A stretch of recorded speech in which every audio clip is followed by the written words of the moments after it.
தென்மேற்கு பருவமழை முன்னேற்பாடு பணிகள் தொடர்பாக அதிகாரிகளுடன் முதலமைச்சர் மு.க.ஸ்டாலின் ஆலோசனை நடத்தி வருகிறார். தமிழகத்தில் கோடை வெப்பம் தணிந்து பல்வேறு மாவட்டங்களில் மழை பெய்து வருகிறது.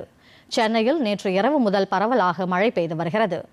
தமிழகம் அதை ஒட்டிய வடக்கு கேரள பகுதிகளின் மேல் ஒரு வளிமண்டல கீழடுக்கு சுழற்சி நிலவுகிறது.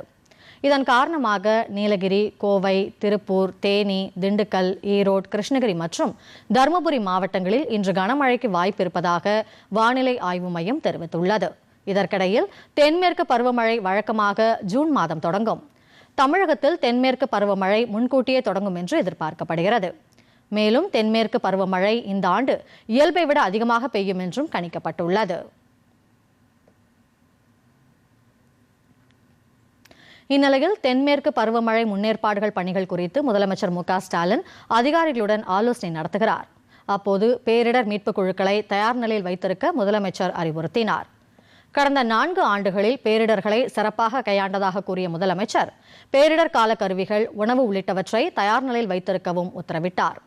சென்னை தலைமைச் செயலகத்தில் நடைபெற்று வரும் இந்த ஆலோசனைக் கூட்டத்தில் வருவாய் மற்றும் பேரிடர் மேலாண்மை துறை அமைச்சர் சாத்தூர் ராமச்சந்திரன், தலைமைச் செயலாளர் முருகானந்தம் மற்றும் அரசு அதிகாரிகள் பங்கேற்றுள்ளனர்.